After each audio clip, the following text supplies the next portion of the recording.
이슬람의 율법은 자살을 금지합니다. 그런데 공동체를 위하여 자살하는 것은 허용을 하고 있죠. 그래서 최근 30년 동안 이슬람의 자살 폭탄 테러가 많이 일어납니다. 사실 자살 폭탄 테러를 생각해 보면 이것을 실행하는 것은 쉬운 일은 결코 아닙니다. 자기의 생명을 희생시켜야 하고요. 또 전혀 무고한 생명을 빼앗아야 된다는 것은 실행하기가 정말 쉽지 않은 것 같습니다. 그러나 이슬람에서는 자살 폭탄 테러범을 모집하고 있다고 합니다. 왜냐하면 공동체를 위해서 자살하는 것은 천국으로 가는 지름길이라고 가르치고 있고요. 또한 테러를 한 후에 충분한 보상이 주어진다라고 가르치고 있기 때문에 자살 폭탄 테러범들이 생겨지는 것 같습니다. 사사기 16장 28절부터 30절까지 말씀입니다. 삼손이 여호와께 부르짖어 이르되 주 여호와여 구하옵나니 나를 생각하옵소서. 하나님이여 구하옵나니 이번만 나를 강하게 하사 나의 두 눈을 뺀 블레셋 사람에게 원수를 단번에 갚게 하옵소서 하고, 삼손이 집을 버틴 두 기둥 가운데 하나는 왼손으로 하나는 오른손으로 껴 의지하고, 삼손이 이르되 블레셋 사람과 함께 죽기를 원하노라 하고 힘을 다하여 몸을 굽히매 그 집이 곧 무너져 그 안에 있는 모든 방백들과 온 백성에게 덮이니 삼손이 죽을 때에 죽인 자가 살았을 때에 죽인 자보다 더욱 많았더라. 아멘. 삼손의 비참한 마지막 모습을 보게 됩니다.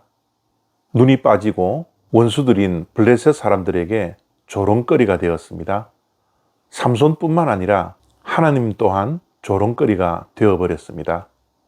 그런데 이러한 마지막 때에 삼손은 이번 한 번만 자신을 강하게 해달라고 하나님께 부르짖습니다. 기둥을 잡고 무너뜨림으로써 자기도 죽고 그 건물 안에 있는 수많은 블레셋 사람들이 함께 죽는 삼손의 이야기를 이렇게 마무리하고 있는 것입니다. 삼손은 태어나면서부터 하나님의 계획과 하나님의 복을 받고 나실인으로 사사로서 태어났습니다. 그럼에도 불구하고 삼손은 나실인으로 살지 않았습니다. 사사로 살지 않았습니다. 사명을 버리고 정체성을 버리고 자기 보기 좋은 대로 살았던 인물입니다. 하나님과의 관계가 철저하게 깨어짐으로 이렇게 비참한 마지막 모습을 맞이하게 된 것이죠. 자기가 자랑하던 힘을 잃어버렸습니다. 자기가 사랑하는 드릴다에게 배신을 당했습니다. 원수에게 조롱거리가 되었습니다. 모든 것을 잃어버렸습니다. 그러나 그의 일생 가운데 처음이자 마지막으로 잘한 일이 삼손에게 있었습니다. 그것은 바로 이러한 절대절명의 위기 앞에서 하나님께 부르짖었다라는 거죠. 그는 힘이 어디에서 오는지 마지막 때야 하나님 앞에서 고백합니다. 이번 한 번만 나에게 힘을 주셔서 나를 강하게 해 주십시오. 이때까지 자신의 머리카락에서 힘이 나오는 줄 알았는데 이제야 하나님이 그의 힘이라는 것을 깨닫고 고백하게 된 것입니다. 이 한 번의 기도와 하나님을 의지하는 믿음을 통하여서 하나님께서 원하시는 그림은 아니었지만 그의 사명인 수많은 블레셋 사람을 죽이는 일을 감당하게 되었던 것입니다. 그렇습니다.